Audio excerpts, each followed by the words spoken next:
Allahumma barik wa salli wa sallim nahmadu wa salli ala Rasulil Karim, amma ba'. Fadilat sedekah bab 4, zakat dan fadilatnya. Sayyidina Abu Darda radhiyallahu an meriwayatkan bahawa Nabi SAW bersabda, zakat ialah jambatan Islam yang kukuh. Targhib Tabarani. Sayyidina Abu Darda radhiyallahu an meriwayatkan bahawa Nabi SAW bersabda, zakat ialah jambatan Islam yang kukuh. Targhib Tabarani. Keterangan sebagai nama jambatan ialah satu perantaraan untuk mudah sampai ke satu tempat. Demikianlah zakat ialah perantaraan untuk sampai dengan mudah kepada hakikat Islam ataupun untuk sampai kepada Allah Subhanahu Wa Taala. Hadrat Abdul Aziz bin Umair rahmatullahi lah cucu kepada Hadrat Umar bin Abdul Aziz rahmatullahi. Beliau berkata, solat akan menyampaikan kamu ke separuh perjalanan, puasa akan menyampaikan kamu ke separuh jalan lagi, dan sehingga kamu sampai ke pintu raja, dan zakat akan menyampaikan kamu ke sisi raja. Terdapat hubungan yang cantik antara zakat sebagai jambatan dengan kata-kata Hazrat Syakir Balki rahmatullahi yang merupakan seorang wali Allah SWT dan ahli sufi yang masyhur. Beliau berkata, kami telah mencari 5 perkara dan mendapatinya pada 5 tempat.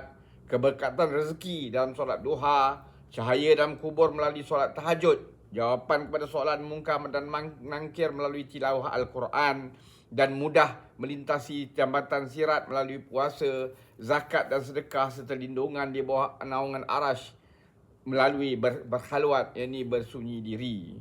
Hadrat Syakir Balki, seorang yang merupakan seorang wali Allah dan ahli sufi yang masyhur, beliau berkata, kami telah mencari 5 perkara dan mendapatinya pada 5 tempat. Keberkatan rezeki dalam solat duha, cahaya dalam kubur melalui solat tahajud, jawapan kepada soalan mungkar dan nangkir melalui tilawah Al-Quran, dan mudah melintas jambatan sirat melalui puasa, zakat dan sedekah, serta lindungan di bawah naungan arash melalui berkhalwat, yakni bersunyi diri.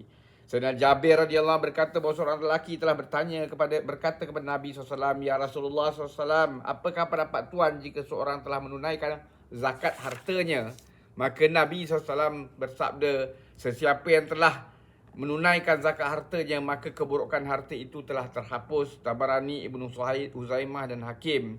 Dalam setengah riwayat hadis di atas telah diriwayatkan sedemikian, apabila kamu telah menunaikan zakat harta, maka kamu telah menghapuskan keburukan harta kamu itu. Semoga Allah SWT bagi kita taufik untuk kita ambil iktibar, amalkan dan sampaikan. Subhanallahi wa bihamdihi, subhanakallahumma bihamdika, asyhadu an la ilaha illa anta, astaghfiruka wa atubu ilaik.